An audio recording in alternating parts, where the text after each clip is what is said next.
sesi malam ni untuk membuka ruang kepada segala apa yang soalan, pandangan, cadangan yang pernah tertanya apa-apa semua selama ni, supaya hopefully sesi ni meresolve benda tu. Now, konteks je, of course dekat sini batch yang berbeza-beza, ada yang pernah dapat daurah yang banyak, ada yang baru beberapa kali, ada yang sebagainya. Tapi anyway, rasanya boleh betulkan, ada beberapa benda yang rasanya agak common, semua pernah dengar at least sekali lah. Satu yang temanya, kalau kita kata pasal dakwah tu, tanggungjawab yang memang terpikul atas bahu kita, rasanya pernah dengar sekali at least, ataupun beberapa kali lah. Kalau yang senior tu mungkin dah berkali-kali dengar. Yang kedua, ada juga perbincangan yang lead kepada ni. Bila kalau kita yakin kena berdakwah, ada lead kepada dakwah yang bersifat gagasannya besar, menuntut kepada tak boleh buat kerja seseorang, tak boleh buat kerja secara tak tersusun, perlu kepada berjemaah. Okey, sebelum diteruskan, ada tak yang rupanya tak pernah dengar pun mana-mana ni? Ada tak? So rasanya semua dah pernah dengar at least sekali yang disentuh tema tu, betul? Alright. Dan yang nombor 3, dalam konteks kalau yang dah cerita jemaah tu pula, rasanya dah di-extend juga. Sebab biasanya kalau yang pernah hadir sebelum ni pun, kenapa cerita pasal benda tu, dia lead kepada, so kalau kita nak function dalam satu jemaah dakwah ni, ada kualiti yang tertentu yang diperlukan, yang biasanya kalau yang pernah dengar Ana sini sebut, Ana guna word jundi lah. Just to clarify, semua dah pernah dengar word jundi dan terbayang apa yang dimaksudkan, betul? Kadang-kadang kita buat contoh Mak Fatih punya tentera dan sebagainya. Dan yang keempat, rasanya juga semua pernah dapat secara langsung atau tidak langsung, ataupun mention bahawa memang apa yang di offer adalah satu sistem tarbiyah yang membina jundi tu. Tu pun pernah dengar ke tak? Rasanya kalau yang batch yang paling baru ni, kat bawah tu kan, yang kita bincang pasal, rasanya ada mention tentang gerakan-gerakan dakwah yang ada, rasanya kat situ lah yang macam dan kami yang anak bentangkan tu from perspektif Ikram lah. Tapi sebab masa dalam perbincangan tu ada juga muncul apa beza, apa yang ada dan sebagainya. So one way or another dah disebut ataupun anak pernah mention yang apa yang kita offer from Ikram punya perspektif, anak punya perspektif, Ikram punya perspektif ialah sistem itu yang fit kepada sistem jundi. Alright, just nak fit kepada apa yang akan cover esok dalam konteks daurah yang akan ni. Esok insyaAllah planningnya, first session esok adalah akan cover salah satu bab daripada inilah. Siapa yang dah start bincang pasal dakwah ni akan makin banyak bincang fiqh dakwah. Ni jilid pertama daripada 2 jilid rasanya, dan kita ada banyak ada fiqh dakwah, fiqh kalau yang dah makin deep tu pembinaan negara, semua ada fiqh dia yang pembincangan panjang lah. So esok akan masuk sedikit, at least one portion. Sebenarnya kalau kat 2 jam tu sebenarnya akan cover beberapa line daripada banyak line lah. So right, so kontennya begitu. Cumanya malam ni, sebelum nak pergi kepada pembincangan yang dah ke situ, nak membuka peluang ataupun membuka ruang kepada sebarang apa saja pandangan, persoalan, yang tertanya, terbuku, yang curious, yang confused, yang saja memang nak tahu dan sebagainya lah, supaya bila sambung esok tu dia tak ada benda yang stuck. Apa, sungguh ke kena, kalau even to the very basic lah, sungguh ke kena dakwah ni kan, contohnya. Tak tahulah kalau ada yang, saya rasa tak ada yang lagi basic daripada tu lah. Saya masih tertanya sebenarnya, Islam ni benarkah, sebab dalam masyarakat akan ada orang begitu, tapi rasanya orang yang serius kebanyakan ke sini yang jadi hafiz ni, jarang orang yang tak ada benda tu tiba-tiba nak jadi hafiz. Ni assumption lah. So assumptionnya benda tu dah settle hopefully insyaAllah. So first, sebelum nak dilontarkan supaya nanti dah start kadang-kadang soalan tu dia dah terarah somewhere, nak memberi ruang untuk semua kalau ada banyak tu dah dicampakkan dahulu, dan kemudian kita tengok yang mana yang kita akan flowkan bagaimana. So boleh campakkan dulu, tulis je, nak tulis banyak kali pun boleh insyaAllah rasanya. Sebelum dan rasanya boleh tulis, nampak menti.com, nampak ke tu 8861 8513. Rasanya boleh sepatutnya boleh isi banyak kali sepatutnya boleh isi banyak kali. Dan boleh juga kalau ada soalan lain yang kata oh soalan tu aku pun nak tahu juga, boleh like, rasanya boleh like, boleh try lah. So mana bagi dulu masa supaya, sebab takut kalau ada yang terfikir soalan dah tu ada yang dah cakap dulu dan dah ke situ, takut nanti soalan terlupa dan sebab direction tu dah kesana. So lontarkan dulu, mana bagi dulu masa supaya apa saja nak lontarkan kita lontarkan dan kita tengoklah. So kita pergi beberapa benda dulu insyaAllah. Alhamdulillah, jazakumullah khairan katsira. Kalau ada tertiga apa tulis je insyaAllah. Now mungkin akan didahulukan dengan benda yang bersifat konseptual kot. Kalau bersifat konseptual ni contohnya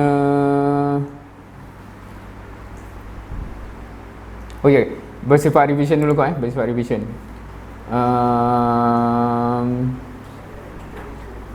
Boleh ke diberikan sedikit pencerahan semula? Yang ni nombor 4 sebab tadi dah ditunjukkan mana slide. Oops. Nombor 4 ni kan kalau sefahamnya lah. So dalam konteks, kalau just nak clarify apa point tu, kot ada yang terlepas ataupun terlupa. Daripada kronologi, dari kronologi apa yang dibincangkan, satu, kalau ni snapshot balik bila kita sedar kita kena berdakwah, dan dalam konteks dakwah yang kita faham tu dakwah yang Allah sudah tegakkan, end goal tu lah seluruh alam apa semua kan, bukan just dakwah tu at least buat something end goal semua tu impossible untuk tanpa perancangan, tanpa terancang, tanpa tersusun, tanpa tanzim, tanpa struktur. Hence, in other words, bahasa mudah je, tanpa jemaah lah. Bila dah timbul kena buat tanpa tuntutan berjemaah tu pula, perbincangannya ialah jemaah tu apa foundation dia. Basically bila kita kata jemaah tu struktur yang akan membawa dakwah tu kepada satu benda yang besar, dia memerlukan orang-orang yang tersusun dalam tu yang ready untuk buat kerja-kerja besar, seperti mana orang yang di belakang Muhammad Al-Fatih, orang yang di belakang Salih bin Al-Alibi, Muhajirin dan Ansar di belakang Nabi SAW, and so on. So itu yang kita kata jundi. So maksudnya sebab tu dalam zaman sahabat pun, para sahabat tu dibina untuk jadi jundi. Dan juga kalau kita tengok in detail bagaimana Hasan al-Banna semuanya, dia siapkan orang nak jadi jundi. Now, dan disambung cerita juga ialah siapa yang dah ada keinginan untuk yang tu, declaration yang Anas ni buat adalah dalam sistem gerakan dakwah ini, specifically kalau kita kata dalam konteks Malaysia ni, Ikram, yang dikenali sebagai Ikram ni, sistem tarbiyah dia adalah basically apa sistem tarbiyah yang Hasan al-Banna telah tubuhkan, beginning in Mesir. Benda tu template-nya daripada apa yang dia fahami daripada Rasulullah SAW yang buat jugalah, seperti mana dalam daurah kita Syekh Syahmid cerita tu kan. Maksudnya bagi orang yang interested untuk become part of jundi-jundi yang akan bersama dengan dakwah yang berusaha bersungguh-sungguh mencapai benda ni, offer terbuka. Maksudnya kita ada offer sistem tu. Maknanya siapa yang interested nak tahu lebih boleh tahu lebih. Siapa yang rasa macam dia nak memulakan perjalanan untuk dibina jadi jundi tu, dan dia ada cara ni lah. Dan rasanya masa tu disebutlah pintu masuknya macam mana. Kalau siapa yang interested, saya nak dibina jadi jundi dalam sistem tarbiyah Ikram contohnya. Now, kalau ada yang tanya pula, ada ke sistem lain yang diketahui mempunyai naratif yang basically similar dan declarationnya similar dalam konteks dia pun offer tarbiyah untuk bina jundi yang dalam cerita yang sama lah, naratif yang sama. Kalau di Malaysia ni yang diketahui umum mempunyai deklarasi sama, kalau macam last time pun anda cakap, anda open je benda ni kalau nak cakap bagi orang yang interested. Of course Ikram satu, Isma satu, Haluan satu, itu yang ada tertegak nama NGO. Yang tak ada rasanya Paksi tak ada. Paksi ada NGO tak? Kalau orang kenal lah kan, tapi dia tak ada NGO dia. Tu satu juga. Dan ada yang lagi kecil-kecil. Yang lagi kecil-kecil ni macam Dr. Hizul punya group, apa nama dia? Yosh tu dia punya. Yosh tu mahasiswa saja ke? Fokus kepada mahasiswa. Tapi dia ada nama NGO ke company tah yang My Financial. Okey. Tapi yang tu untuk financial kan? Dia ada Yosh tu ada. Okey. Oh, memang directly dia guna nama tu Alright. So tu pun sebab dia ada history lah kenapa benda ni claim setiap satu ni similar. Sebab antara orang yang menubuhkan setiap satu ni dia dapat daripada source yang sama je sebenarnya. Yang starting point Hasan Al-Banna. Lepas tu dia macam-macam ada yang dapat di Indonesia macam Dr. Izul dibawa balik. Ada ni, dan sejarahnya panjang lah. Ada yang bergabung. Sebenarnya Ikram ni hasil gabungan beberapa yang bila Tok Syed dari Mesir kata gabung lah. So ada bergabung, ada yang tak ready lagi dan sebagainya. So hence tinggal ni. So kalau sebelum ni lagi banyak sebenarnya. Pada tahun berapa yang kalau siapa tahu history gym apa tu, dan dia bergabung dengan beberapa group hasil advice daripada atas. Lain Ikram. So kalau nak kata ada ke yang claim yang sama, maknanya claim dia samalah sistem dia untuk apa-apa tu. Tak tahulah how open dia cakap macam tu, tapi siapa yang nak dia offer usaha tu biasanya dia akan buat claim yang sama. Yang tu ada. Selain daripada tu mungkin dia ada claim yang unik pada masing-masing lah. Macam kalau dia tanya pasal tabligh tu mungkin dia tak adalah konsep jundi tu, tapi dia ada konsep mengamalkan sunnah, mengimarahkan masjid apa seterusnya. So dia ada naratif dia. Kalau dalam konteks kalau yang available kat Ma'ruf Club ataupun PAS ataupun tak tahu korang pernah dengar tak Hizbul Islam ni, nama lama dia, dia ada naratif kenapa siasah tu jadi perjuangan utama dia. So ini semua gerakan-gerakan Islam yang ada ni. Kalau kita nak keluar lagi yang mungkin lebih controversial sikit, ada Hizbut Tahrir yang kata khalifah apa semua ni. Yang tu tak sure sebab dia punya the whole thing pun ada menimbulkan persoalan sikit. Even rasanya kalau kat Malaysia ni pun banyak yang kata ini gerakan haram apa dia panggil? Kalau kadang-kadang khutbah Jumaat pun listkan dia antara masih ada sebut tak? Kan yang kena Syiah Qadiani pula tu tiba-tiba ada masuk sekali. Ke tak pernah sebut. Tak pernah sebut sebab dia macam ada orang nampak macam dia ada unsur-unsur ekstremism sikit dalam konteks approach. Wallahu alam. Anda tak pernah join, so anda tak boleh nak clear apa lah. Tapi nak katanya kenapa dia controversial sebab begitu So tak sure sebab dia cakap pasal khalifah, so tak sure adakah dia pun ada sistem yang kata jom kita bina jundi ataupun apa-apa buat begitu. So faham ke? So maksudnya kalau nombor 4 tu maksudnya itulah, maknanya from kita orang punya declaration, kita kata siapa yang berminat, kita ada sistem ni yang memang acuan direct daripada apa yang Hasan Banna gariskan. Dan kalau kita dig in deeper, semuanya model daripada apa yang Quran Sunnah Sirah lah. So jawab aku harapnya yang itu Dan to be fair, anda juga sebut option-option lain. Kalau anda nak pergi tanya juga korang ada juga benda ni ke apa, so itu option-option yang ada Kenapa dia jadi gitu? Macam kita sebut tadi lah, sebab kebetulannya satu ketika dulu masa bertebarannya, ni kita akan sebut juga esok akan ada sedikit history Ikhwan Sebenar ni. Bila bertebarannya ke satu dunia tu, ramai orang yang dapat dari satu source sama, ramai yang dapat di tempat yang berbeza. Balik ke Malaysia, masing-masing ada gerakan yang similar tapi tak sama. Akan ada orang tanya juga, kan bagus kalau gabung je. Ada yang terfikir macam tu tak? Kenapa banyak-banyaknya jadi satu je lah? Ke tak ada? Tak tertanya, tak apalah. Tertanya. Selain tu tertanya. Siapa tertanya tapi pernah pergi tanya, bukan tertanya tuan kepala kan. Dia tu tanya juga. Pergi jumpa Tok Syed dia. Kenapa kau tak gabung Pernah? Biarkan je bermain-main fikiran. Nah, bertanya terus ni satu benda yang personally saya rasa bagus as long as channel dan adabnya kena lah. Historically anda pernah terlibat dan banyak-banyak yang disebut tadi tu, at least half anda personally pernah terlibat dan pernahlah bertanya dan pernah Kalau ada satu lagi tu apa nama dia yang pecahan yang baru tu?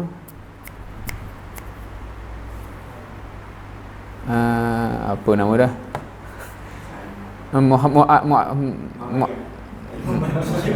Muassis apa kan? Tu pun daripada jalurnya dan salah satu grup yang dia punya tak pernah dengar tak tahu kat ini strong ke tak ada kan. So itu nak katanya dia jadi gitulah. Now ada satu persoalan. So conceptually semua setuju kalau kata conceptually kan semua bersatu menjadi satu kan bagus kan. Kan ada yang rasa macam tak aku rasa conceptually lagi banyak lagi bagus. Macam conceptually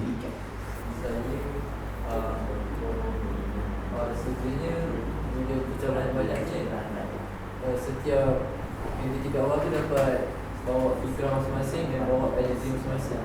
Okay. Saya yakin walaupun diorang ni macam terpisah, tapi bawah nama Islam kita dengan sama-sama nak ke arah Islamisasi macam dakwah Islamiah kan. Kita akan gabung juga dalam sebenarnya. Saya bagus sebab macam saya anggap macam perbezaan mazhab juga lah. Macam mazhab Hanafi tak macam ni semua. Walaupun berbeza tapi hakikatnya saling menggunakan. Okey. Menarik. Yang lain ada ke macam okey setuju ke ada masih rasa pistil kalau cantum lagi bagus juga. Nah okey, boleh terima tak so, from apa yang Nazmi sebut tadi tu? At least kita boleh terima benda tu bukan problem. Boleh terima tak? Sebab ada orang yang memang dia rasa problem. Sebab dia ada dua beza. Problem satu hal, better satu hal. Macam bukanlah problem tapi alangkah bagus. Tu satu cerita. Tapi kalau kita tak ni problem ni. Tu satu cerita yang lain. Kalau kita cakap perbezaan fiqh semua tu dia tak sepatutnya menimbulkan permasalahan hati. Dan non issue lah kan. So similarly ada orang rasa ini isu yang paling besar yang perlu diperjuangkan, ada yang rasa ini paling urgent dan sebagainya. Hence dia ada ijtihad yang berbeza. Kalau kita nak kata kenapa jadi berbeza tu fundamentally tu. So from that perspective sebenarnya memanglah at the end of the day kalau semua capai apa yang nak capai dan dia saling melengkapkan dan akhirnya akan membantu juga.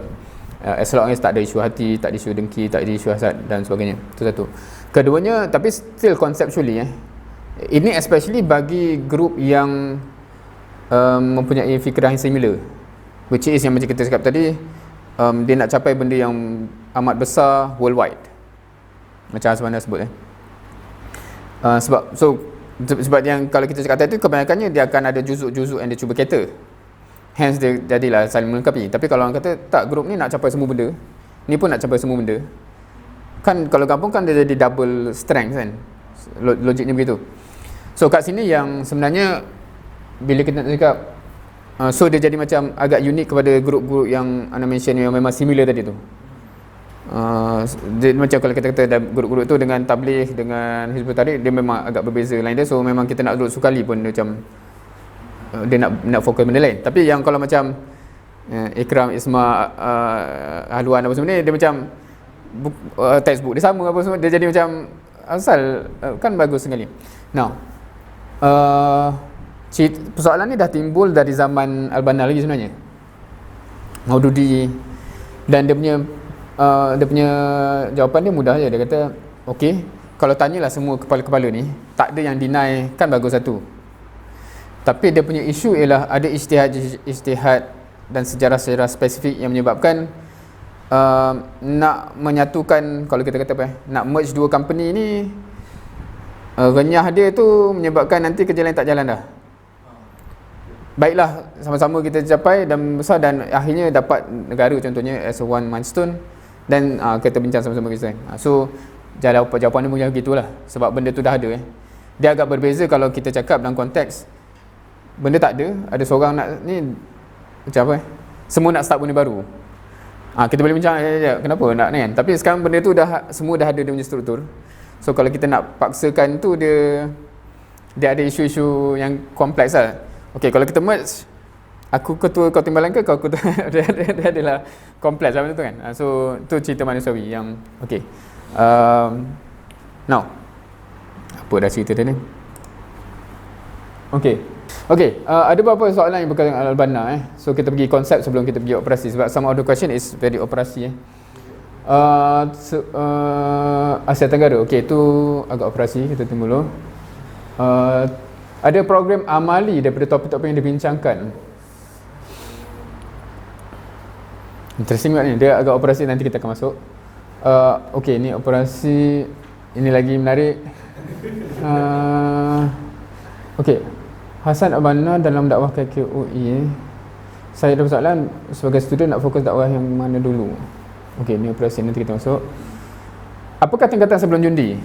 Okey, sebelum jundi Okey, kalau kita define jundi itu sebagai tentera yang capable untuk pikul tugas dan workload dan komitmen bla bla bla yang tip top tu.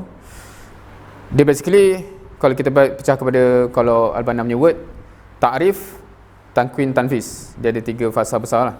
Ta'rif ialah proses menyebabkan, kalau bahasanya macam memahamkan lah, tapi dia punya end goal of that fasa ialah menyebabkan orang rasa passionate, aku nak jadi, aku kena jadi, aku mesti jadi. Itu satu fasa. Fasa kedua dia satu fasa yang panjang, ialah daripada dia ada intention nak jadi jundi kepada dia ready nak pikul benda tu full fledged. Itu satu fasa panjang, ialah fasa takwin tu, fasa pembinaan dan persiapan lah.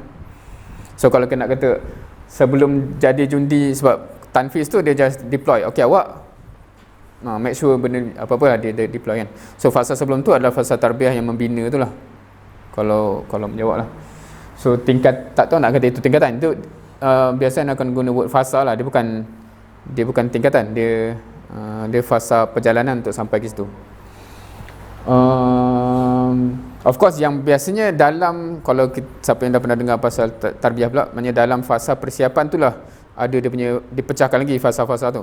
Fasa pertama bina apa, fasa kedua bina apa, fasa ketiga bina apa. So tu fasa-fasa within pembinaan. So tapi dia fasa lah, dia perjalanan kan. Dia bukan maksudnya martabat ke benda. Okay, ni operasi macam mana, station. Okay, operasi, okay. Sistem usrah, okay, konsep tu Sistem usrah mula diambil dari Imam Hasan Al-Banna kan, ya, dalam format yang kita kenali sekarang. Rasanya tanyalah mana-mana grup, tak kisah nama-nama yang sebut tu, termasuk Ma'ruf Club pun, termasuk apa pun, rasanya kalau kita tanya usrah ni apa ni, kalau selain daripada sirah Nabi SAW, rumah arkam tu semua kan, dia akan Al-Banna lah dalam manifestasi zaman sekarang. So kecuali kalau kita tanya, sebab tadi tu assumptionnya kita cakap orang Melayu kalau kita tanya orang India, mungkin source dia adalah Al-Maududi. Al-Maududi ni mengasaskan satu gerakan Jamaah Islami, Al-Banna, Ikhwan Muslimin. Fikrahnya sama walaupun dia tak berjumpa. Dan kalau kita tengok metodologinya, wording berbeza tapi essence sama. So dalam dunia ni, sebab tu usrah yang Al-Banna gagaskan ni, dia tak kacau orang India.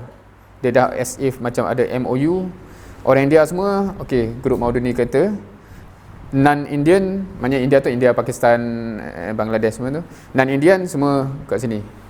So masa anak dulu di Eropah, bila jumpa Indian yang bukan yang tabligh lah, tapi yang Maududi lain, kadang-kadang dia jumpa kita orang dengan usrah tu bawa buku Maududi tu, dia happy lah, Tok Syekh dia kan.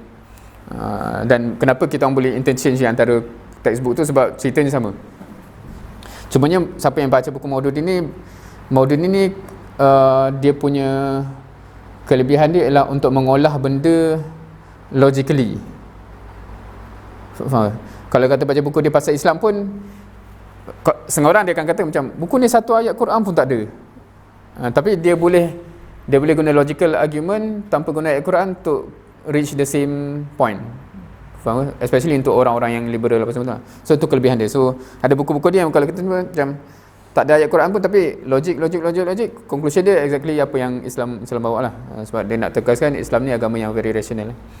Itu kelebihan dia. Anyway, adakah tokoh lain yang berkait dengan sistem dakwah sebelum Imam Hasan Al-Banna dan sistem yang dibawa sama ke? Okey. Kalau kita kata Maududi dengan Al-Banna memang similar from the perspective of fikrah dan apa yang dia asaskan. Itu maksudnya itu bukan sebelum, itu almost sezaman. Tapi kalau kita kata ni nanti akan ada risalah yang kita cover, risalah Banna sendiri yang dia cerita pasal zaman dia. Hassan Banna ni muncul bukan masa tidak ada jemaah Islam. Maknanya dah ada banyak pun. Cumanya masa tu ni jawapan short lah sebab nanti kita akan cover juga risalah-risalah dia ni. Dia cari jemaah yang berwawasan satu dunia tak jumpa. Faham? Semua mempunyai wawasan either lokal ataupun juzuk ini. Contohnya jemaah kita nak buat kempen solat. Faham? Dia macam ada objektif yang very specialized. So dia nak cari benda yang besar tu dia tak jumpa. Hence dia start sendiri. Tu yang nak kata dia bukan tak ada orang yang mengusahakan umat Islam, tapi tak ada orang yang berfikir sejauh dia. Kebetulan at least di Mesir. Kebetulannya wujud satu lagi Maududi tu di benua lain lah. Benua lain lah, India dengan ni. Now, nanti dalam bila Al-Banna punya dakwah tu makin membesar, jemaah yang jauh lebih tua ada je yang terus absorb jadi subset dia. Macam ni, ni satu contoh sebab dia mula dia Ismailiyah, kemudian dia bawa gerakan besar lah. So tiba-tiba ada satu gerakan yang dah lama wujud di Kahirah. Bila dia jumpa dan dia yakin apa yang kau bawa ni pun sebenarnya kita nak ke situ juga. So dia terus convert je. Jemaah yang sedia ada Kahirah tu terus jadi cabang Ikhwan Kahirah. So Ikhwan punya nature tu dia amat inclusive from that perspective lah. Siapa-siapa yang menjewai fikiran sama, jom. Dia tak ada macam dia tak ada isu persatuan ke apa. Dia sebab tu pemilihan nama dia pun dia tak nak nama yang boleh menimbulkan isu. Contoh kita kata persatuan lelaki dia dah membezakan lelaki dengan perempuan. Persatuan Muslim se-Malaysia, dia dah cerita Malaysia saja, Indonesia so dia pindah Ikhwan Muslimin. So as long as kita brotherhood in ni dia jadi dia masuk macam itulah dia punya pemilihan nama tu. Okey, harapnya menjawab soalan tu. Tapi nak katanya kerana tak ada jemaah yang ada vision sebesar itu ketika tu, sebab tu tak ada yang terpaksa fikir sistem yang nak readykan orang untuk kerja sebesar tu. Hence sebab tu tak ada orang yang gagaskan sistem usrah yang ketat sebegitu. Kalau nak kata jawab sistem yang sama ketat, contoh kalau kita kata gerakan kita just untuk kempen-kempen tertentu, dia tak perlulah sampai nak siapkan orang lebih-lebih sangat, sebab tak perlu pun sampai macam tu kan. So sebab tu tak ada lah.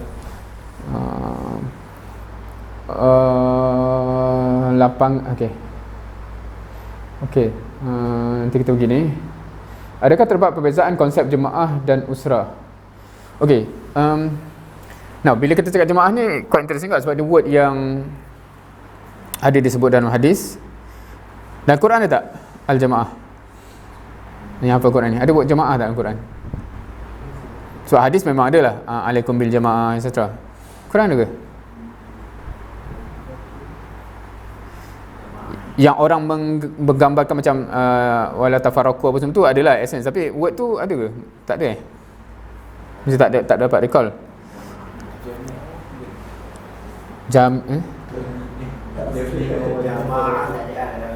Jami'an yalah, maknanya tapi jamaah tu tak as per nama guna tak ada kan, tapi essence nak kata kena bersama apa tu adalah kan.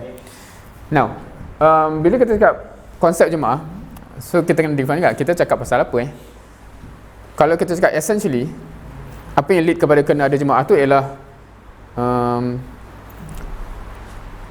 apa yang hadis yang 3 orang tu, iza safar iza kharaja salah satu fi safar falyu'amiru ahadahum kan. Kalau bermusafir 3 orang, lantik ketua. Kalau kita cakap konteks berjamaah itu,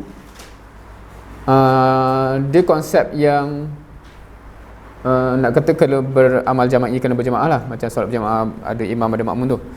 Usrah ni pula ialah satu sistem yang diwujudkan untuk menjadi on one hand tempat melahirkan jundi tadi, on the other hand sel-sel kecil dalam jemaah tu.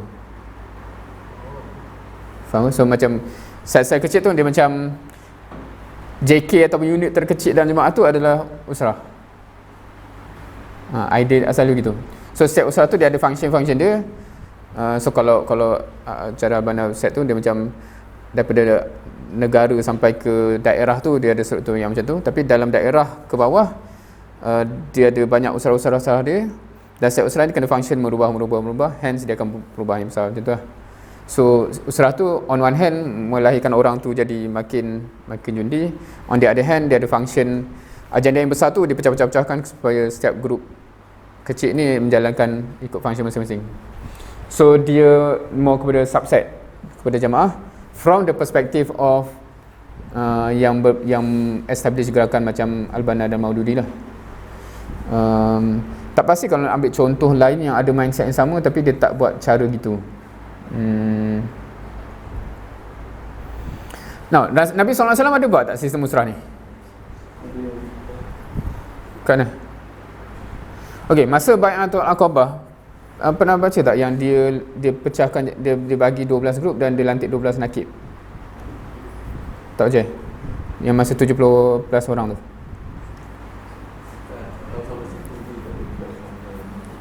Oh, tak tahu. Sebab kalau baca dalam sirah yang bahasa Arab memang dia guna word nakib lah.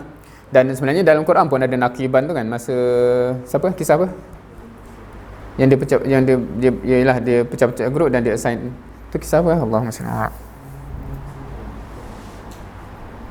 Lupa. Ada. Tapi yang kalau Quran bukan pasal Nabi, bukan zaman Nabi lah. Ni cerita zaman Nabi terdahulu. Sebab zaman Nabi So dia macam conceptually management tu, dia mau kepada konsep management. How do we susun orang tu, kita clusterkan dia dan setiap group ada ketua dia which is nakib lah. So dalam konteks tu nakib tu mau kepada, okay, sebab tu dalam ikhwan dia guna juga word ni. Dia bezakan word nakib dengan word murabbi. Murabbi menggambarkan function tarbiyah. Nakib menggambarkan ketua battalion ataupun ketua platoon. Faham? So dalam konteks kebanyakan usrah yang mula awal biasanya term murabbi banyak digunakan sebab function dia mostly mendidik. Tapi at a certain point bila usrah tu dah jadi amat function, word nakib tu digunakan sebab dia jadi ketua grup lah, ketua melaksanakan, dia macam ketua JK lah, dia macam tu. So tu word nakib. So harapnya menjawab lah bagaimana usrah tu satu unit dalam jemaah dakwah. Apa beza Ikram dengan Ismail? Rasanya dah menjawab dalam konteks macam mana munculnya separately. Tapi kalau nak tanya lebih spesifik tu, tu kena dikontekskan lah. Sebab dia ada kalau yang tahu rasanya sebab dua grup ni ada history yang agak dekat lah. Hence dia jadi interesting historically.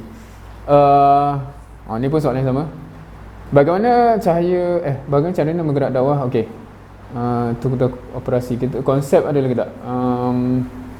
Okey, ni semua operasi. Okey. So, kitab-kitab rujukan utama dalam dunia dakwah. So, kalau tanya rujukan ni, dia akan setiap grup ada rujukan dia. So dia tak boleh satu seorang tu nak claim rujukan dia lah yang semua orang dakwah kena guna. Kenapa buku-buku macam ni? Biasanya siapa yang meyakini metodologi Ikhwan ataupun Al-Banna, so akan banyak baca buku-buku macam ni. Kalau kita jumpa tokoh-tokoh dakwah, kalau yang dia gelar diri orang sini Salafi tu, dia akan ada talk share dia, buku-buku dia. Kalau grup-grup Islamic thinker yang contemporary ni, macam Rashid Ghannouchi ke apa kan, so dia ada juga rujukan-rujukan yang guru-guru macam ni mungkin dia tak adalah struktur jemaah tu sangat, tapi kalau nak kata rujukan utama tu amat banyak based kena define you nak tahu apa kot. Kalau you nak faham, saya nak faham lah struktur daripada aspirasi Al-Banna ni macam mana dia strukturkan sampai ke beberapa aspirasi, biasanya buku-buku macam ni amat banyak lah. Mustafa Masyur apa semua ni antara figure-figure famous dia. Dan kalau pergi kedai buku tak luak nak baca ni, cukup banyak tulisan dia.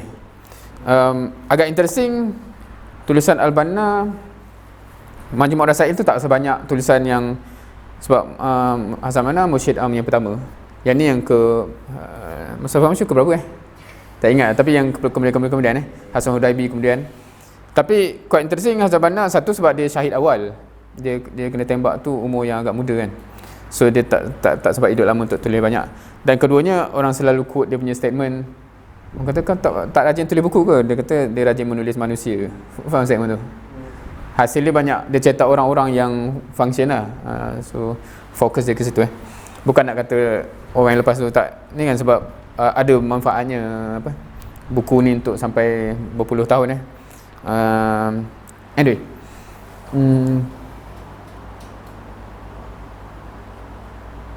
Okay, so kita bagi kepada yang operasi sedikit.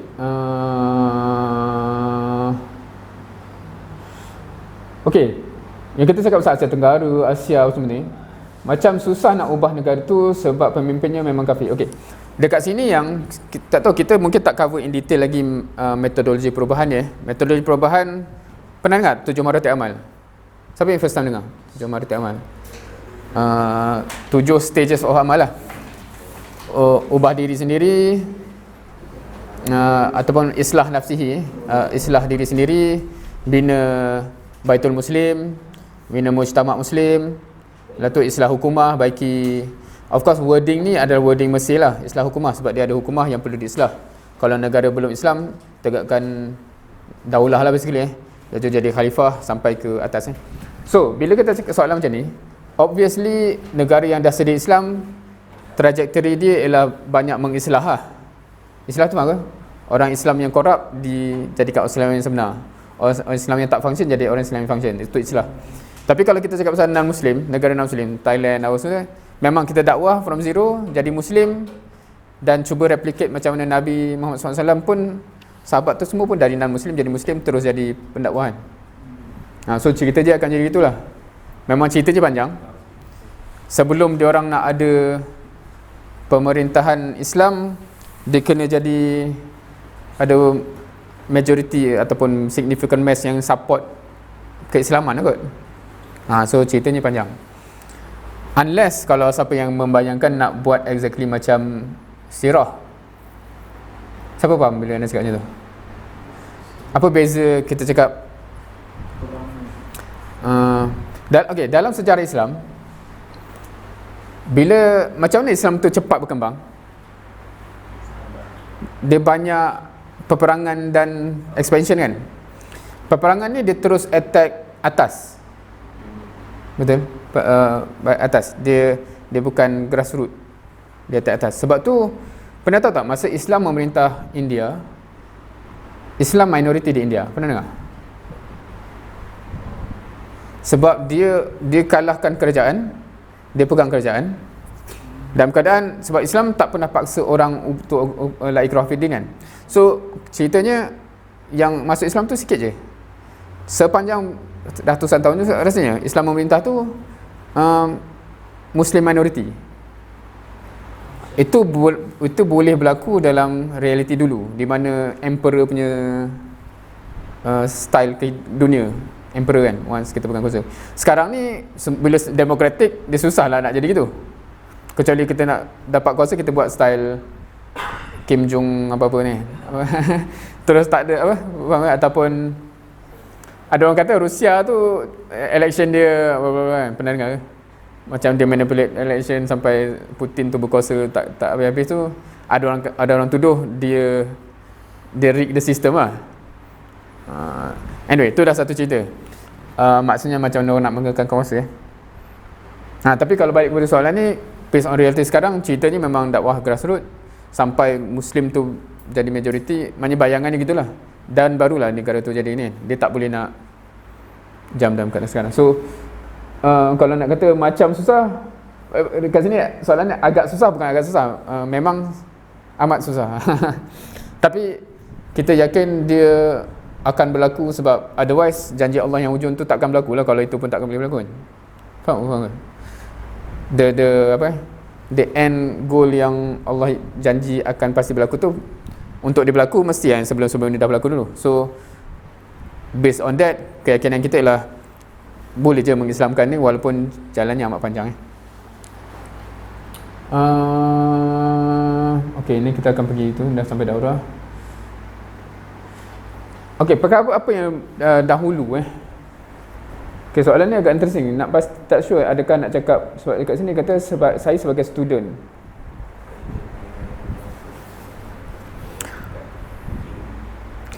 Okey. Dari segi flow. Okey, kalau anda tanya tu apa elemen terpenting untuk atau apa contoh-contoh elemen terpenting yang perlu kita bagi jadi kalau betul kita nak tercapai benda yang besar tu? Tim. Pasukan. Okey, pasukan lagi. Pasukan tu maknanya sekumpulan orang yang jadi satu pasukan kan? Lagi-lagi? Mindset sama. Itu maknanya pendetailan orang tu sepatutnya sama-sama gagasan. Lagi ni?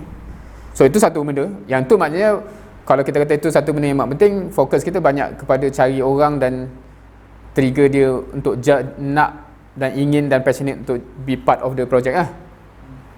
Itu satu. Dan from narrative itulah kalau nak kata kenapa Hanan ni sibuk-sibuk dengan Hufaz Leadership Program, Muslim Youth Leadership, maknanya kenapa nak ada contact dengan student ni, that is particularly the narrative lah. Dan lagi banyak kita in contact dengan orang, lagi banyak kita boleh kongsi dan hopefully lagi ramai yang adopt the idea dan be part of the team. Ada lagi tak salam tu? Yang juga elemen yang penting juga yang dirasakan untuk benda-benda besar lah. So biasa kita fikir kenapa dari situ ialah apa building block ke situ kan. Lagi-lagi? Itu je. Apa ni? Cara berbuat. Lagi ni tak bukan. Apa elemen sebab kita kata apa nak buat tu dia kena fikir apa elemen yang perlu ada dan kita approach to make that element become reality lah kan. So kita cari orang ke apa tu, hasil daripada kita rasa oh benda ni penting untuk ada, perluannya tim-tim kata-kata gitu. Adakah elemen lain?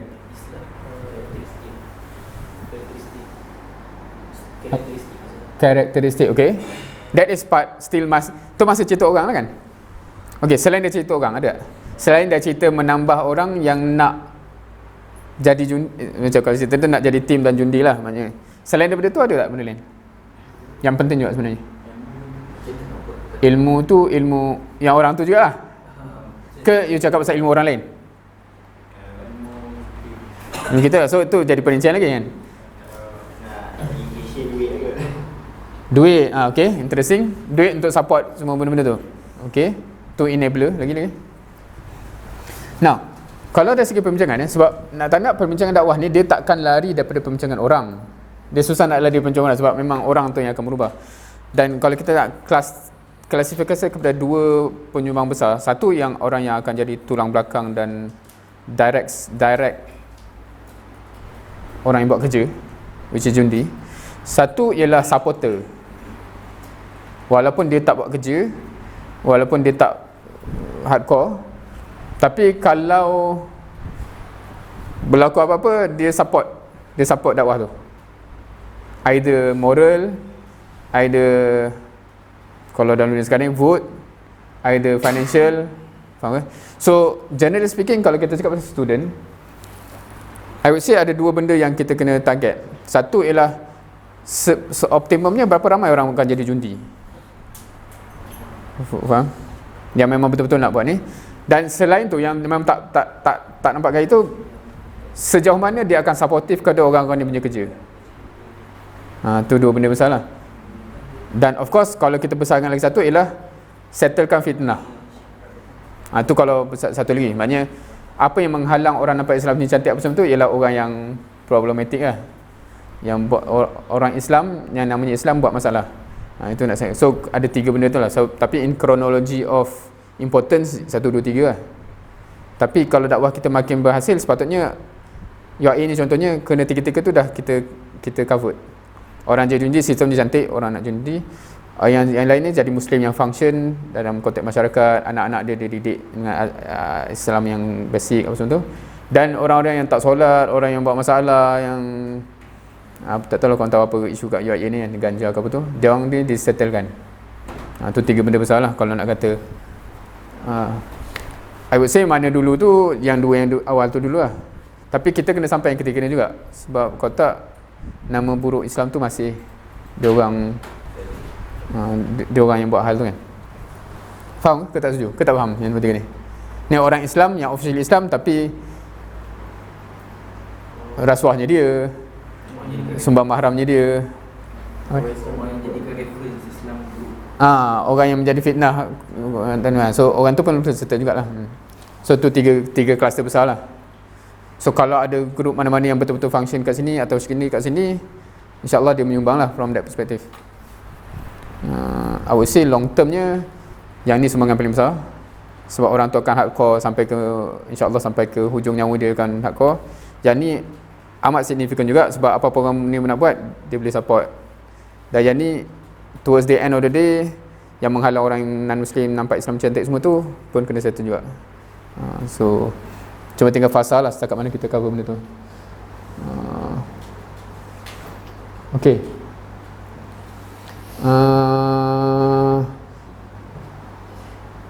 Okay, jap. Ni dah masuk kawan ni. Jap. Macam mana nak set expectation kerja lapangan dengan ekspektasi sebelum. Okay. Yang pasal expectation untuk elak kecewa ni, yang tanya soalan ni esok ada tak? Tak ada. Sebab jawapan dia ada esok pagi. Kalau tak kena tengok recording ke. So memang betul isu expectation tu ialah if we go into something dengan expectation yang akan tak match dengan reality, kekecewaan bakal melanda lah. Be it contoh kalau kita tipu kawan kita kata jom masuk Islam tak payah buat apa-apa pun. Lepas tu dah masuk, kena kelentong, kau kena solat kan, contoh. dia faham tak? Dia benda tu akan menjadi ni lah kan. Contohnya macam tak apa, kahwin ni tak ada tanggungjawab apa kan. Dah kahwin cerita lain lah. Ataupun masuklah UAE kan, tak tahu masuk ya. Semua indah belaka kan. Memang indah pun alhamdulillah kan. Tapi nak kata kalau expectation tu tak meet reality, tapi tu nak cerita. Ceritanya panjangnya esok lah. Tapi kalau tak dapat esok, nanti kalau operasinya tu, operasinya apa operasinya tu dalam konsep yang amat operasi, tu boleh bincang kodoya lah kan. Next, macam nak hilangkan mindset orang yang anti tabligh. Interesting soalan ni. Okay, soalan ni asalnya kalau anak-anak akan kena define apakah anti tabligh tu adakah kita cakap pasal fundamentally anti? Faham ke fundamentally anti? Anti tu maksudnya dia anti secara konsep. Itu tak bagus lah dia ni sebenarnya apa-apa. Itu satu benda. Tapi kalau yang anti tu sebenarnya yang macam tak tahu kenapa dia cuak semacam orang tabligh nak datang dia, dia nyorok dalam toilet. So tak tahu yang ni masukkan yang mana. So kalau dua-dua pun dia ada isu. Okay, kalau anda ambil tiga lah kot. Satu isu kefahaman. Sebab kalau nak settle isu orang ni, dia kena diagnose. So, mungkin itu kefahaman yang macam kefahaman ni menyebabkan ada sempit ataupun ni. Satu isu exposure. Macam the only exposure, macam mana dulu masa first masuk Intech, exposure macam tu lah. Tak tahu apa, tak pernah orang cerita apa-apa, tahu-tahu je pernah member datang lari tutup lampu, tutup ni semua kan. Atau Assalamualaikum. So kita yang tak tahu apa pun macam balang apa datang kan. Itu isu exposure maknanya the only persepsi yang kita ada dibentuk oleh suasana. Satu lagi ialah kalau orang yang setengah-setengah tu dia dibentuk oleh experience. Isu experience ni quite interesting sebab kadang-kadang ni bukan hanya isu tabligh atau mana-mana group kadang-kadang ada quote unquote bad apple. Faham tak? Tak kisah ada bad apple tu. Orang putih macam sampel yang tidak bagus. Either memang tak bagus ataupun pada persepsi orang tak bagus lah. Setengah orang tu dia in contact dengan tu kan. Tak kisahlah orang tabligh ke, orang parti Islam ke, orang NGO Islam ke, siapa-siapa ni. Setengah-setengah tu even asatidz ustaz pun ada persepsi kenapa ustaz-ustaz ni.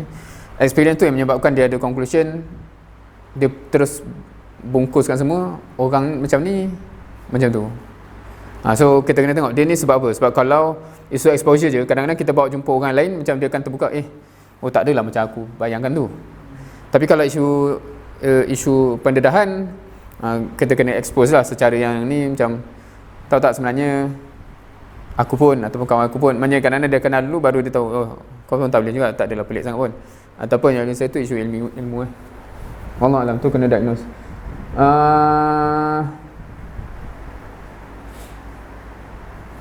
Okey, bagaimana caranya menggerakkan dakwah dalam keadaan kekurangan ilmu? Dua benda lah. Satu, ilmu nak tak nak kena tambah, dia tak ada shortcut kat situ. Tapi keduanya, ada benda yang memang kita jangan dakwah dan claim beyond ilmu kita lah. Faham statement tu? Jangan buat claim, jangan ajak beyond ilmu kita. Now,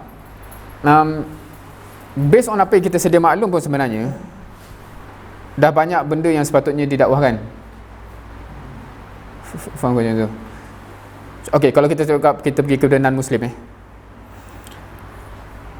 isu akidah, isu basic-basic kesempadan itu sepatutnya kita dah ada lah, sepatutnya kita. Kalau tak, kita ni macam mana pula Islam ni kan? Now, kalau tiba-tiba timbul soalan yang very takhasus dia tanya pasal hukum hudud dan kita tak ada ilmu tu, kita jangan mengada-ngada pergi buat cerita lah. So itu disiplin yang kita perlu jaga.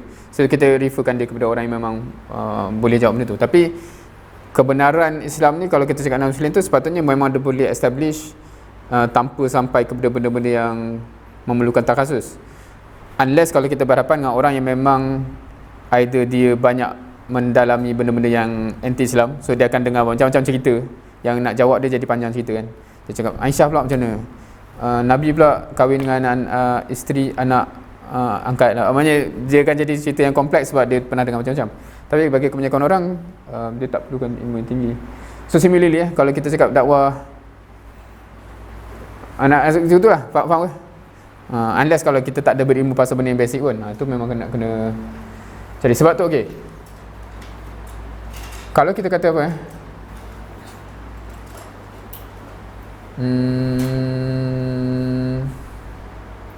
kalau kita sendiri pun tak berilmu pasal, contoh kita yang nak duk cerita ni pasal jemaah ke apa tu, tak perlulah mengajak orang kepada itu pun until kita sendiri very clear apa benda sebenarnya, faham sungguh, kita pun dah melalui ini macam memang convince dan sebagainya. So kita ajak setakat mana yang memang keyakinan kita dan kefahaman kita lah. Sekejap, ni soalan baru ke? Tak perasan pula ada makruh pula ni. Okay. Kawan saya soalan, adakah benda memberi kesan kepada ikhwah kepada apa ni, ukhuwah ke ikhwah? Ha? Bagi kesan kepada ikhwah.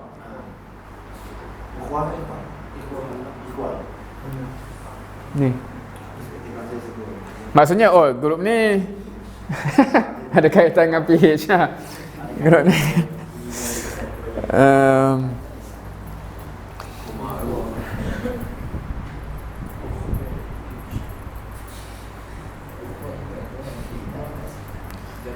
Okey, kalau prinsip paling basic innamal mu'minuna ikhwah, betul? Antum rasa masa pertembungan antara Ali dengan Muawiyah dan yang sokong mana-mana satu ni, adakah innamal mu'minuna ikhwah dia masih terjaga ke dah tak terjaga? Sebab itu contoh yang kalau kita nak cakap ni, yang tu lagi hebat lah kan. So macam mana? Sebab perbezaan, perbezaan besar kat situ adalah perbezaan siasat sebenarnya, categorically. Sebab satu kata kena cari siapa pembunuh Osman. Dia macam dia isu apakah yang dirasakan paling priority dalam konteks negara punya kepimpinan negara, sepatutnya tinggal pertama dia apa. Satu lagi tak ada isu kestabilan yang perlu disettlekan dulu. So dia bukan isu agama, dia isu siasat, dia isu pandangan politik lah. So kalau kita kata, so sebab tu dia ada satu benda yang kita kena realise, kalau even manusia yang terbaik, yakni para sahabat pun pertembungan politik tu berlaku, so dia tak pelik kalau zaman sekarang pun akan terus berlaku, walaupun yang keimanan kita tak sangsikan pun lah dua-dua keimanan ni. Bila cakap innamal mu'minun ikhwah, adakah dia maksud tak ada pertembungan pandangan termasuk fikah, termasuk siasah? Tak, sebab buktinya sahabat pun bertembung benda tu. Tapi kalau dia dah kata yang ni kafir, yang tu dah langgar habis lah. So yang tu tak sepatutnya berlaku ever lah. Faham? So yang kenapa dia ambil contoh tu sebab bibit-bibit tu ada timbul somewhere. So kalau yang macam tu dah macam mana nak kata innamal mu'minuna ikhwah, sedangkan kita dah kata dia dah tak kalau kata mengkufurkan tu. Yang ni pun akan dibincangkan esok juga bukan exactly pasal siasah, tapi dalam sejarah dakwah Ikhwanis ni pun ada pernah satu fasa yang mana timbul isu mentakfirkan orang ni. Kenapa dan bagaimana, esok cerita dia. Now, by right, pertembungan kita berkenaan dengan ijtihad siasah ni tidak mengganggu ukhuwah dan hati. Boleh terima tak? Sepatutnya konsep innamal mu'minuna ikhwah ni, pertembungan siasah, pertembungan pandangan ijtihad siasah dan fiqh pun tak lagi sepatutnya tak menimbulkan isu hati. Betul kan? Isu kat Malaysia ni jadi agak interesting sebab isu fiqh pun diseret habis. Kau tak pernah tahu? Maksudnya isu fiqh, okey, kunut tak kunut isu fiqh kan? Ada tak grup yang isu itu pun diseret sampai ke level yang dahsyat? So macam dia sepatutnya benda seperti tu sepatutnya tak berlaku. Dia macam okey, tu perbezaan pandangan. Tapi sebab ada orang yang menganggap itu dia seret sampai ke akidah, itu yang masalah sikit. So isu siasah ni pun begitulah. Sepatutnya dia macam, boleh tak kita macam ni, boleh tak kita yakin, especially kita cakap pasal guru Islam dia nakkan Islam tu berjaya, kita nak Islam berjaya. Dia rasa Islam berjaya kalau macam ni, kita rasa Islam berjaya macam ni, dan yang macam ni tu yang tak selari. Tapi boleh tak kita kata tak apalah, kau rasa macam tu, tapi aku tahu kau ikhlas, dan dia pun faham kan? Sebab dia bukan macam tu ada je nak, aku sebenarnya tak suka Islam, dia bukan macam tu. Dia masing-masing merasakan apa yang dia rasa ijtihad dia itulah yang baik untuk Islam. Dan kita nak satukan benda tu dia susah sebab faktor yang menyebabkan ijtihad tu berbeza tu banyak. Dan kalau kita berlapan ada dalam konteks, tak apalah, dengan keikhlasan dia, kita dengan keikhlasan kita, bertembung hujah tak ada masalah sebab itu memang medannya. Tapi jangan sampai kita meragui dah pula ke kan. Dia macam kalau Ikhwan Indonesia ada pernah buat contoh ni, dia kata kalau kita jalan-jalan tiba-tiba kat tepi sungai tu ada, kita nampak orang jatuh, ataupun dia kata kita tengah naik motor ada tiba-tiba accident, kita tak selamatkan dia kan, ada tak kita kata sekejap ikram kes mah, ada tak kita macam tu? Kalau jatuh tu dah masalah lah, kan? Sesuatu tak gitu. Kita bertemu dalam arena intelektual apa semua tu tak apa. So jangan sampai ada isu hati lah. Once kalau ada isu hati, kita kena check diri kita sendiri dulu. Kenapa aku ada isu hati ni? Tak setuju bayangkan Umar Abu Bakar pun nasib pandangan lain-lain kan. Betul? Pernah tak Abu Bakar Umar rasa melanggar tak ikhwah dah? Tak. Walaupun polar opposite tu cara fikir dia. Satu kata tawanan tu kita bunuh je. Satu kata kan kalau kita dah macam astagfirullah kau dah kan. So sebab tak sepatutnya gitu kan. Sebenarnya zaman Dr. Bawa, okay, kita akan cuba sampai dalam 9 minit guys, sampai 11.30 sebab nanti nak bincang ni pula. Boleh. Okey, menurut Dr. adakah terdapat zaman emas dakwah? Zaman emas dakwah, ini zaman kegemilangan Adakah zaman kini dakwah Islamiah makin kurang di kalangan masyarakat? Interesting soalan ni. Now, siapa yang soalan ni macam soalan social science kot Okey. Kalau anda cakap zaman kegemilangan Islam, kau terbayang zaman apa? Mana? Pernah dengar tak orang kata astagfirullahalazim? Mana boleh cakap macam tu? Zaman yang terbaik tu zaman Rasulullah dan sahabat, dan ada pernah dengar ada counter. Dia kata mana boleh kata tu zaman kegemilangan, sedangkan yang paling hadis kata macam tu. Kau tak pernah dengar? So isu kat sini ialah kita define apa. Maksudnya bila kita sebut something tu, kita define apa. So kalau kita kata kegemilangan dia adalah manusia yang paling beriman, tak ada orang cakap yang zaman Utsmaniyah tu. Tapi kalau kita cakap dari segi aspek achievement zahiriah dia, orang akan cakap kat situ lah. Faham? So bila kita cakap soalan-soalan macam ni, dia kena define lah apa maksudnya. Paling ramai orang masuk Islam rate dia ke, paling rancak dakwahnya ke. Faham? So kalau tak define, tak boleh nak dia jawab lah benda tu. Sebab jawapan tu akan jadi very relative dan so soalan-soalan yang bersifat jangan kemudian. Now, alhamdulillah sekarang ni kalau kita cakap, kalau kita nak cari sudut kegemilangan ataupun keemasan sekarang, ada tak? Rasanya especially dengan zaman social media ni, dakwah tu non-Muslim tu jadi satu apa dia panggil? Trend. Jadi trend. Maknanya orang tengok YouTube apa semua ramai je, dan street dakwah ni is a trend. So that's a very positive yang kita susah nak cari sebelum ni. So kalau nak cakap banyak yang bagusnya sekarang ni, banyak je. Kalau nak cakap yang sisi yang melemah sekarang pun ada juga. So kita nak so kalau soalannya kita nak apa sebenarnya? Kalau just nak rasa bagus atau rasa mood jatuh tu untuk apa? So dia kena tengoklah nak apa kan. So for me, I always try to look benda yang motivate lah. So benda yang bagus sekarang, oh alhamdulillah. Benda yang kena dibaiki, jom kita baiki, macam tu lah, tanpa melabelkan. Of course, salah satu cerita pada kalau kita cakap zaman kegemilangan yang macam zaman Osmaniyah tu, sebab ketamadunan tu menjadi satu benda yang mencorak. So kalau kita kata gambaran nak sampai ke hujung tu, that is the closest to hujung. Sebab tu orang kata yang tu paling kegemilangan telah capai lah, daripada foundation zaman Nabi tu kan. Wallahualam. Apa yang dimaksudkan Ustaziatul Alam? Ada yang pernah dengar tak? Ada yang tak pernah dengar tu ni?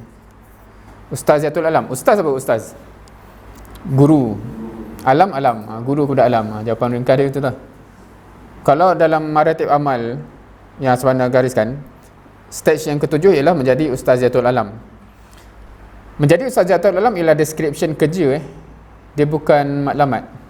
Faham ke? Bukan maklumat untuk jadi guru dalam. Maklumat dia lah hatta la takuna fitnah wa yakuna din kulluhu lillah. Maknanya bila kita jadi guru pada alam belajar macam mana nak hidup, macam mana nak buat sistem macam tu, hence sistem seterusnya akan baik. Dan tak ada lagi fitnah, maknanya tak ada orang pergi buat riba yang menindas orang macam tu, sebab dia belajar daripada Islam. So Ustaziatul Alam essentially ialah a state di mana orang akan refer kepada Islam untuk belajar sepatutnya macam mana untuk hidup dan govern lah. So tu gambar dia. Macam sekarang mana-mana negara membangun akan refer kepada negara yang developed country kan. So the most developed country is Islam lah. So begitulah.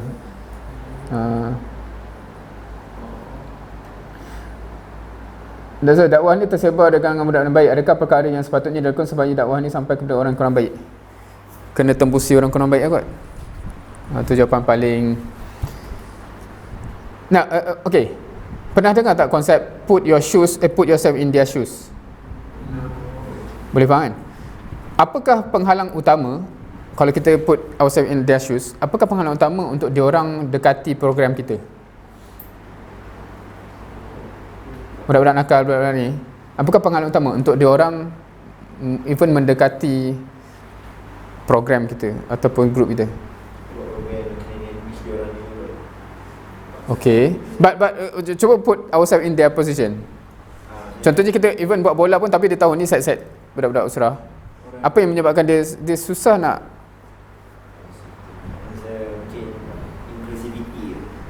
boleh faham kalau kita duduk di situ, dia punya perasaan, especially kalau memang dia akan jadi lone ranger dalam pool of. Kalau lelaki ni tak tahulah, mungkin taklah so obvious. Kalau perempuan ni dia kadang-kadang ada obvious tau, macam orang tak bertudung nak duduk dengan tudung labuh. Dia macam dia akan orang yang boleh pergi ke situ tu memang otai sungguh lah. Kebanyakan orang dia macam kita pun kadang-kadang segan word tu kan. So kita kena faham itu. Kalau dia ada niat pun, kadang-kadang dia dah sampai depan pintu pun tengok boleh appreciate that feeling tak? So selagi mana kita mengharapkan dia masuk pool yang kita duduk ramai-ramai sini, kita masih tak realistik lah sebenarnya in approaching this group. So starting point kat situ rasanya. Dia sama macam dakwah non-Muslim, kenapa kita approach ke mereka? Of course ada few yang memang dia mencari kan, tu Alhamdulillah. Tapi kalau kita mengharap bila dia orang nak cari kita ni, tu tak realistik lah kan. Sebab tu kita kena buat straight away. So similar konsep je, kita kena buat something yang di dia lah, direct contact customer. Jangan tunggu dia datang program kita yang memang kat sini. So similar je kalau dakwah non-Muslim pun sama kan. Kalau dakwah non-Muslim kita just kata siapa-siapa nak Muslim nak ni datanglah pejabat kita kan. Tu tak realistik lah. So similar dengan tu How tu rasanya korang boleh fikir dah. Tapi maknanya konsep dia kita kena realise benda tu tak fair untuk put the burden on them fully macam tu. Okay, insyaAllah yang lain ni jap, ada yang perlu malam ni tak? Baitul Muslim ni siapa yang tanya? Ni ada esok ke tak? Macam mana? Okay, macam mana? First tengok dulu video. Sekejap, ni soalan ni daripada orang yang dah tengok video tu ke belum? Tak nak aku tak. Okay, apakah program amali? Okay. Now, kebanyakan daurah yang kita cover so far banyak bersifat konseptual, betul tak? Dia punya harapan mostly adalah, okay, kalau korang faham 3 fasa tadi, fasa mengconvince untuk nak jadi jundi, fasa training jadi jundi, dan fasa jundi tu all out bekerja. Kalau yang rasanya antum sendiri boleh agak antum di daurah antum tu yang mana? So kalau daurah tu yang first untuk convince antum untuk jom lah kita decide untuk jadi jundi dan dibina dalam sistem ni, amali dia masuk dalam sistem. Tu senang kalau nak kata gitulah. Now, bagi orang yang dah masuk sistem ni, kalau kita pergi betul-betul dalam tu, dia dah agak operasi dia punya benda je. Termasuk dalam daurah ni esok second part tu akan khas untuk orang yang bini, yang mana dia akan ada follow up benda-benda yang operasi lah. Macam okay, kerja dakwah kita sepanjang ni macam ni. So itu akan nampaklah amalinya macam mana.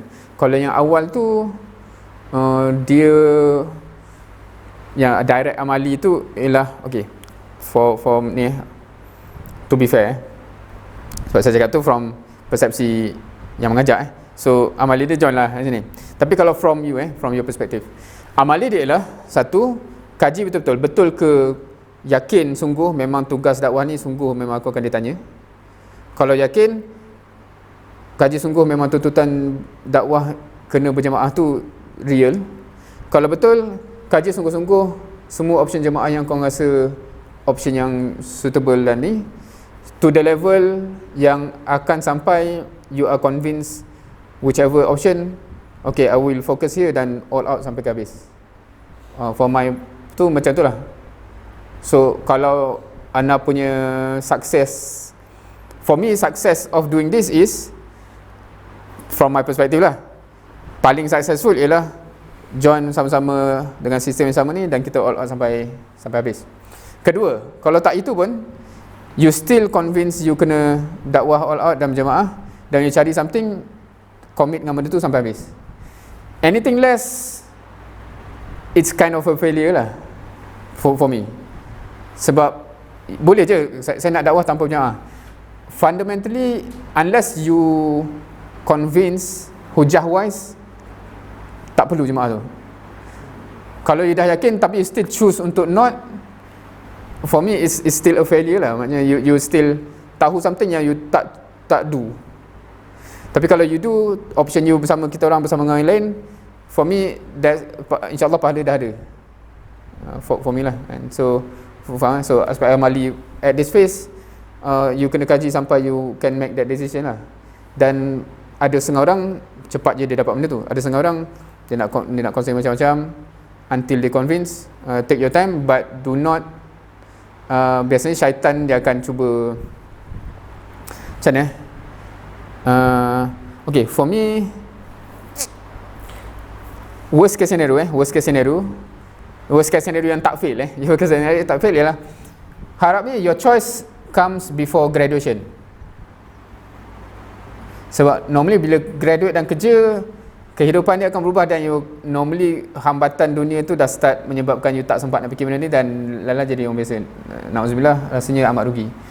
Best case scenario ialah seawal mungkin, sebab training, at least sempat training beberapa tahun masa student will help you a lot to survive outside, banding macam data center hujung-hujung dan kemudian tiba-tiba pindah ke mana-mana dan still ada chance, tapi dia lebih mencabar lah. So that's my honest opinion tentang apa unsur amali kepada apa yang kita bincang benda ni kan. So it's up to you, you nak pergi jumpa setiap group tu, nak tanya bentangkan kau punya metodologi apa, bentangkan siapa yang very fundamentalist apa, tu tanya je. Siapa anything that you can do to the level yang you convince, oh rasanya macam yang ni paling, I think the gauge ialah paling meyakinkan combined with paling sesuai dengan jiwa. Benda ni tak boleh dipaksa sebenarnya. Sebab ada orang yang macam okay, dua-dua ni convincing conceptually, tapi somehow yang ni lebih selesa dengan jiwa. Kalau nak paksa kat sini pun, sebab kita nak pergi sampai habis kan. So dia kalau boleh dua-dua tu okey lah. Kalau selesa tapi sebenarnya fundamental pun dia macam sesat je, itu pun bahaya juga. Jangan. So dia kena dua-dua, jangan just selesa je. Selesa dan betul lah. Alright. So sebab tu my personal ni ialah cari yang convincing dulu, baru tengok yang paling selesa. Jangan yang selesa dulu, sebab kadang-kadang yang selesa, paling selesa tu yang paling mengarut. So tengok yang okey dulu, baru within this yang mana paling selesa, insyaAllah. Wallahu alam. Dah 11.10. InsyaAllah soalan-soalan lain kita akan buat esok. Ni pun dah agak lewat dan takut nanti pun dah tak ni. InsyaAllah jazakumullah khairan katsira atas semua soalan. Kalau nanti okey, ada yang nak urusin ni, hopefully kita akan cover esok lah, dari segi operasi dan sebagainya, insyaAllah. Okey, kita tangguhkan di sini, insyaAllah, untuk memberi laluan kepada hal-hal lain, insyaAllah. Subhanakallahumma bihamdik, asyhadu an la ilaha illa anta, astaghfiruka wa atubu ilaik. Wal 'asri innal insana lafi khusr illa allazina amanu wa 'amilus solihat wa tawassaw bil haqq wa tawassaw bis sabr. Okay, insyaAllah, jazakumullah khairan katsira. InsyaAllah kita teruskanlah dengan aktiviti seterusnya, insyaAllah. Assalamualaikum warahmatullahi wabarakatuh.